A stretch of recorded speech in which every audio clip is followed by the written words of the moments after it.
cancer. How do you know? You are not a doctor, and even not all doctors are experts. And here with the cancer issues are called oncologists.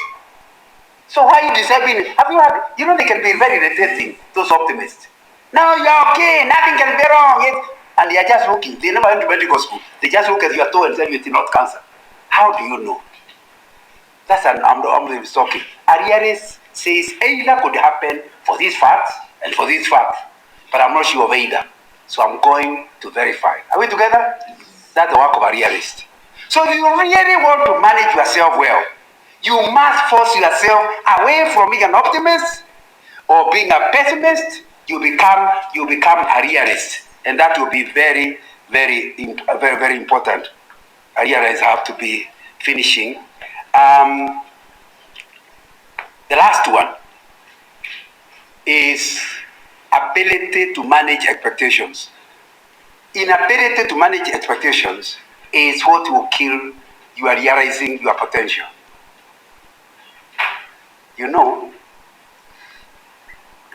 You expect that the interview will pass well.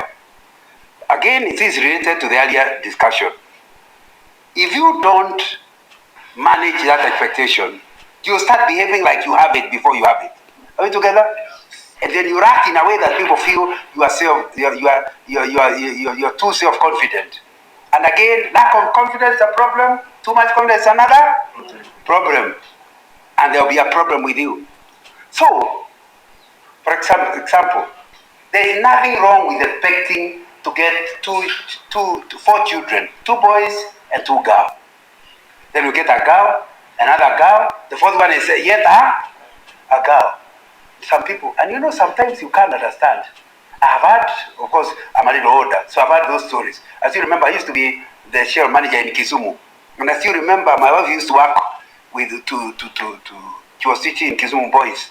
She used to teach A-level economics those days. And with a teacher whose husband was, the hospital in Kisumu used to be called Russia. And he told the girl was pregnant, the teacher was illegal. Said, I've been told by my husband, if I come with a 3rd boy after maternity, I should go to my home. He wants to name his mother. And now 2 boys, I can't get another one. I said, this is a doctor who understands about heredity issues, isn't it? And knows the X and Y chromosomes, isn't it?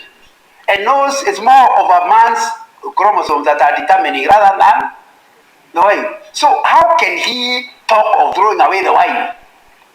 Because he cannot stomach a 3rd son. Can you see the level of foolishness? You need to go into life aware you are not God. You are not even assistant God. You simply have nothing. You don't. God is supreme. He controls everything, isn't it? Yeah. But you have to learn where you rely on God. You have certain things you expect, but the final answer belongs to God. When you're that kind of a person, you don't stop yourself expecting great things, but you're also willing to accept whatever God is giving. Are we together? So when you talk about self-leadership, we are talking about the ability to have a clarity of a vision and then move towards it. I thought I would take a bit of time just tell you the things that's happened. And any one of those will stop you from actually realizing where you are going. Why must you master yourself? Somebody called Leo Tzu says, mastering others is strength. Mastering yourself is true power. In other words, managing others. There are people who are good managers. They manage others but cannot manage themselves.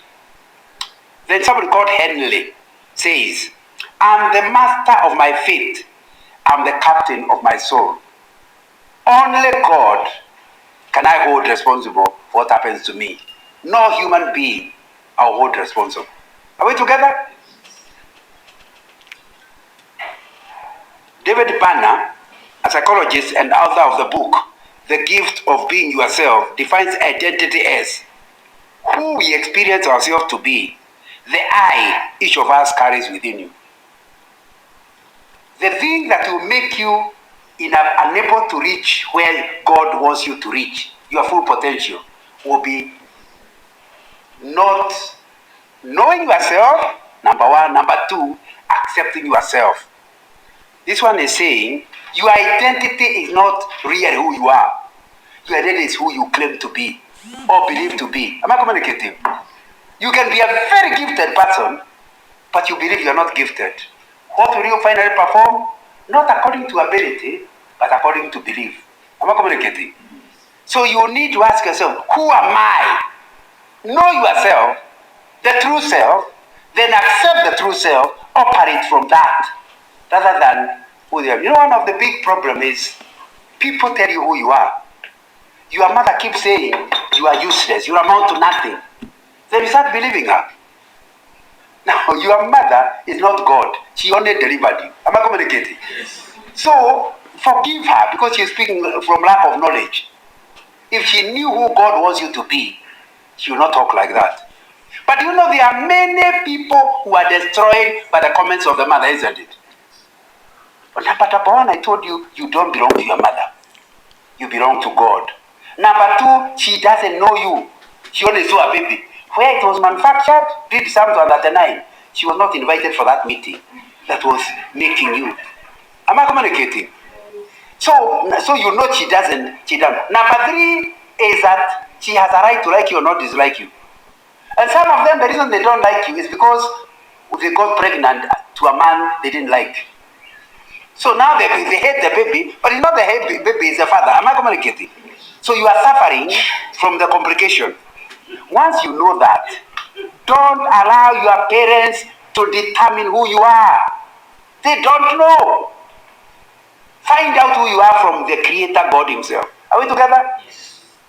So you need to be able, you know, like for about 6 or 7 years, I used to work for Shell in the region office. I was covering 10 countries from Madagascar, Mauritius, this region to Sudan, Ethiopia. And I used to be in Addis Ababa many times in the Hilton. And I still remember one day coming from the office after work, and I found a book table, somebody selling books. And I got a book that the title is The School Reports of the Great. School Reports of the Great. So the one I remember, it must be somewhere still in my house. One of the one I remember is Winston Churchill. Because Winston Churchill is regarded as the greatest leader in the history of the 20th century. Because he's the one who made the war, the Second World War, turn the direction it turned. So this researcher went to the school reports. One report after the other saying, this boy is playful, is likely to amount to nothing. And not one teacher, many teachers were all in agreement. This boy is heading nowhere. Yet he became the biggest leader of the 20th century. Do you know the teachers were changing? Were they lying? That's what they could see. That's why one teacher after another was saying the same thing. But the truth is, you only know one aspect of the boy. Am I right? Please go and tell the teachers that. The truth is, the teacher must write what he knows is the truth. But at the back of his mind, he must know, I actually don't. I'm only talking about this boy now. I have no idea the kind of boy you'll be in the university. Are we together? I have no idea what you'll be after university. God knows all. Are we together? So don't allow the teacher who said you are useless. Don't believe him. Check yourself. Talk to God. Know yourself thoroughly. Do a SWOT analysis on yourself. What is SWOT? Do internal analysis and external analysis. Internal analysis is your strengths and your weaknesses. External analysis is the potential that's around you. External analysis. What is the potential? What are the threats? Until you can say, this is who I am. Once you know who you are, don't wait for people to tell you who you are.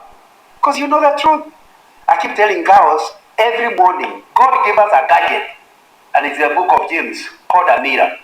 It's a very important gadget. Look at yourself. Do you feel beautiful? Do you realize God never made a mistake in creating you?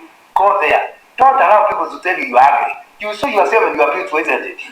And beauty is in the eye of the beholder. So let them talk. You know yourself, you are beautiful. Wapende? Wasipende. So nobody can intimidate you by their comments. Can you see the importance of identity? knowing who you are and accepting who you are. You'll be able to, somebody, don't bother applying. You know how you can make it. If you know you can apply, apply. Don't there are many things you don't do. Like when I finished from 4, and I wanted to apply to go from 5 at Alliance, the kind of marks, they used to make it very difficult for people who are not from 1 to Form 4 in Alliance, would find it very difficult to enter the school because they wanted to take, they prefer their own boys. You don't tell others. Because if you tell them they're higher, you think you are going to pass. Who told you that? But since I feel God shows me it's a good place, He can give me the subject, I wrote. And if I don't make it, any big issue? No. But I believe that's where God wants me. So when I was finally admitted there, I knew that's God's way. Are we together?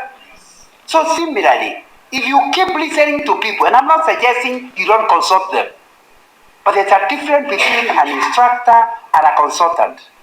An instructor tells you what to do. A consultant tells you what to consider. When an instructor gives instructions, you will do them. When a consultant gives instructions, you consider them. Am I communicating? Once you are an adult, everybody becomes a consultant, not an instructor. Are you aware the Bible has to use the word child before it says obey? Children, obey your parents. When you become an adult, the word obey is not used. What word is used? Honor your father and mother. Honor is different. The ones they become honor them, it means they become consultants. Your parents are not instructors. Who are they? Consultants. That means they can't give you instructions. They can give you advice. And it's important to take that seriously. Know who you are. And because who you are is who God created you to be. Once you know who created you to be, who you are, start operating from that. So I ran out of time. But that issue of identity is a full subject on its own. 15 minutes. But I want to allow question time. That's why anyway, let me, I also told you I'd like to mention a few things about motivation. Only self-motivation, only self-motivated people ever reach their full potential. The moment you rely on other people motivating you, you can't go very far. And I have several reasons for that. Internal motivation is one that relies on you and God and not an outsider. If your motivation is external, chances are it will run out.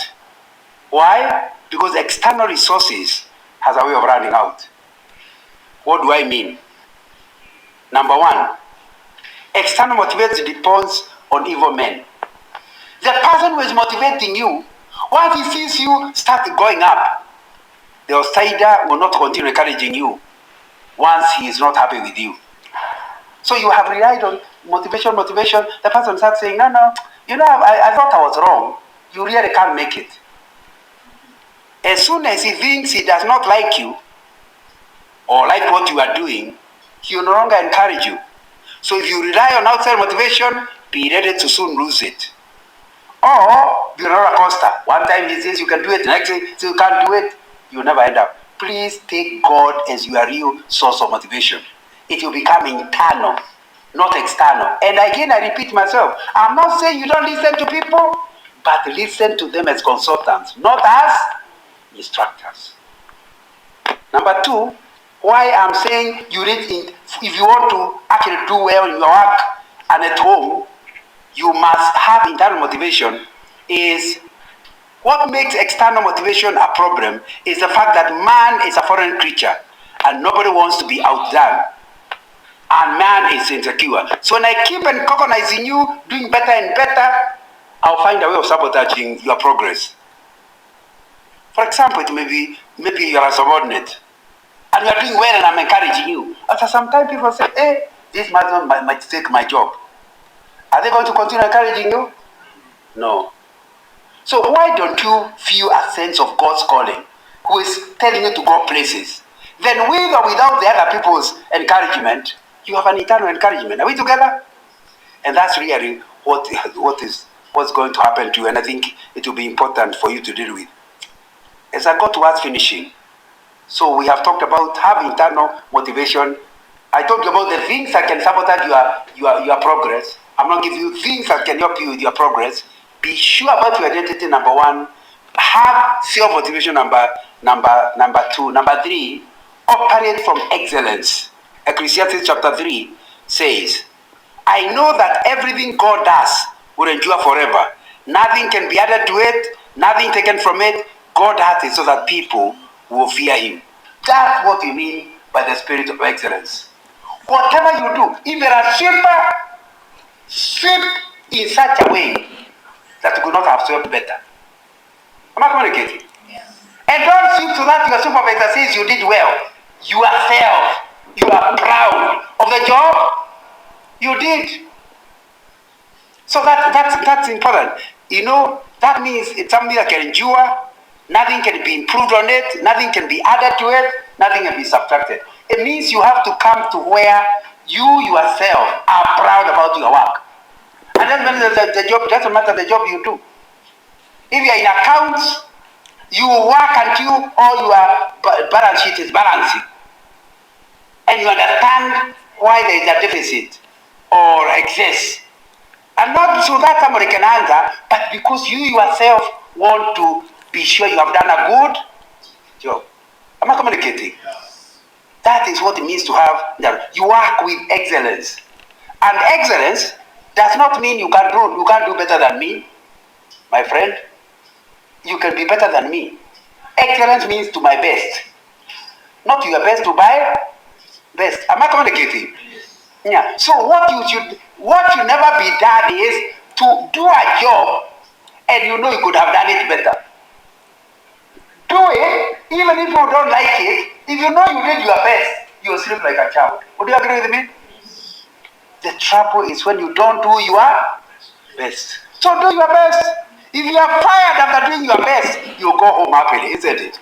If you are fired because you know, I could have done better, will you sleep at night? No. Can you say importance? That's what you call self-management. You are not doing it for another. You are doing for yourself. And I wish we had enough time to deal with this. My last one. It's important to always be a proactive person. I talked about it earlier. 90% of successful people set goals. 90% of people who feel they have failed did not set goals. Research has shown. If you don't even plan your work as a sweeper, where you decide, I find it easier to start in that corner and finish this corner. If by 10 o'clock I have not reached here, I'm failing. Nobody's setting that. You're setting your own goals, isn't it? When you do that, you always be able to finish before time. Rather than be staying late or have some work not done. And that is self-management. Where you set, not goals being set by somebody else, you set your own goals. And I think that will be something important. People who use goal setting effectively suffer less from stress and anxiety. If you have done your own analysis, you knew, I can't finish sweeping this whole thing in one day. They can say you'll do it, but you knew. So when you don't finish, you still sleep, isn't it? You know you did your best. Are we together? They concentrate better. Once you are clear what you have planned and you don't want to fail, not to fail somebody else, but to fail yourself, you concentrate on what you are doing. That's why the phone will not, you will fail to get phones to return them later because you don't want to fail yourself. You have set your own goals. So in the process, you show more self-confidence, you perform better, and you are happy and more satisfied in life. Because you are self-managed. You are leading yourself. Therefore, you are setting out goals and ensuring you achieve them. And I think that will be very important. So, what are we saying as we finish? You must have a performance management of yourself, where you check for yourself. This is what I'm supposed to achieve. Am I achieving it? Is there something I can do to improve what I'm achieving? And on. And my final point, I would like you to set for yourself what I'm calling your PDP, Personal Development Plan. You are now a sweeper. Do you want to retire as a sweeper? If not, What's stopping you? What are the barriers between becoming what you feel you will become before retirement and where you are now as a sweeper? Once you identify what the barriers, next, what can I do to remove the barriers? Go over the barrier, go through the barrier, go whatever. What can I do? Number 3, how will I do it? How I will do it is called a personal development plan. But you must have clarity on what do you hear God telling you by the time you retire. This is what I want. And it's in many areas. Spiritually, socially, economically, technically, all those you must have your clear goals. And you must ask yourself, what will I do about it? Once you set it up, you start working on it, you would see, like we have learned, people who end up succeeding had a goal, had a plan. Without a plan, you will not go very far. Who told you that if you start as an accounts clerk, that you end up as an accounts clerk? Why don't you see yourself as the finance manager of Lurad Hotel? Is that possible? Yeah. So is it a CPA you need to do? You start doing it. Is it asking, volunteering to do things your boss is doing and you do it for them? Is a way of earning, getting yourself skills? What is it you want to do? Put it in a development plan. Start working on it. And you will see yourself before 60 doing the hotel, the financial manager of Lurad Hotel. Am I communicating? I don't know what it is God is giving, but I normally, and it's a piece of not good, I always give my class an assignment to write what they hear people say during their 80th birthday. I'm not yet there, so I also have time.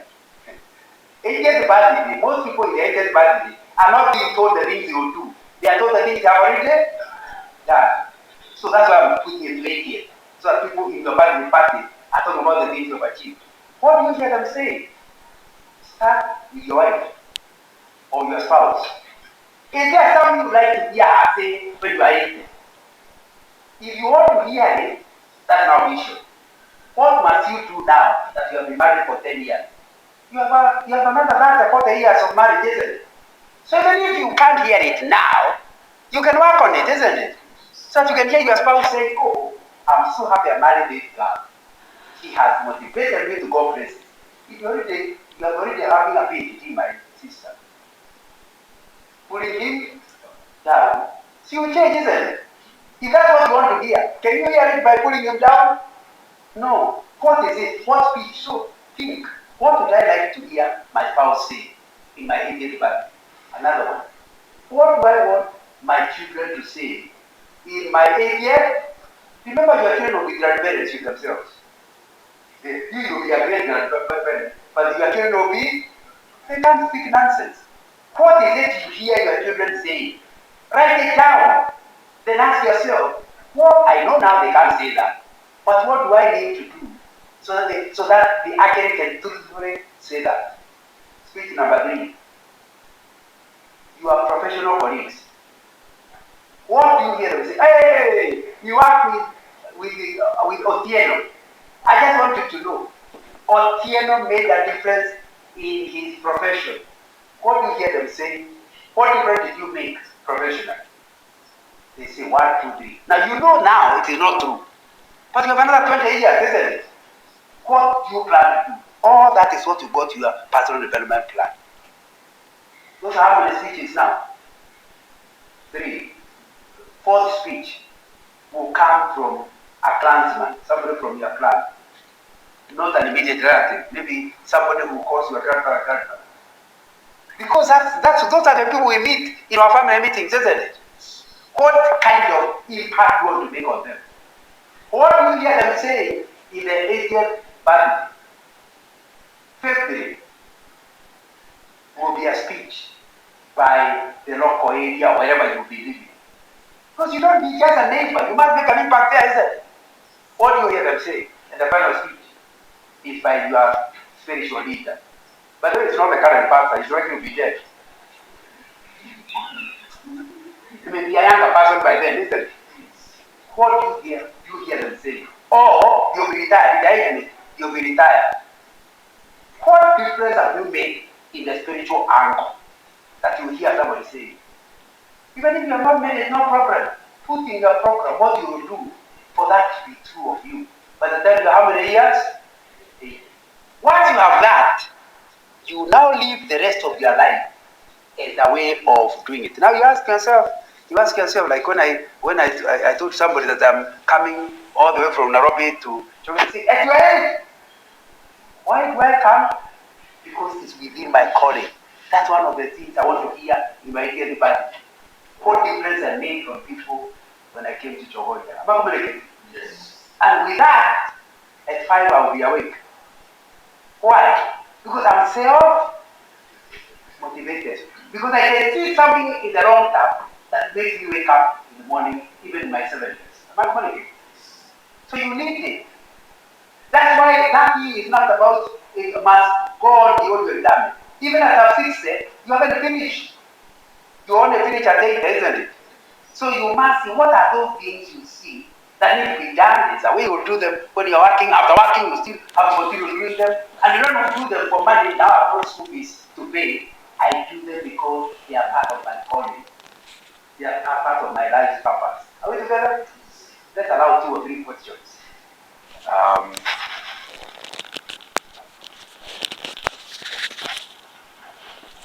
Have I communicated? Yes. Yeah, then if I had,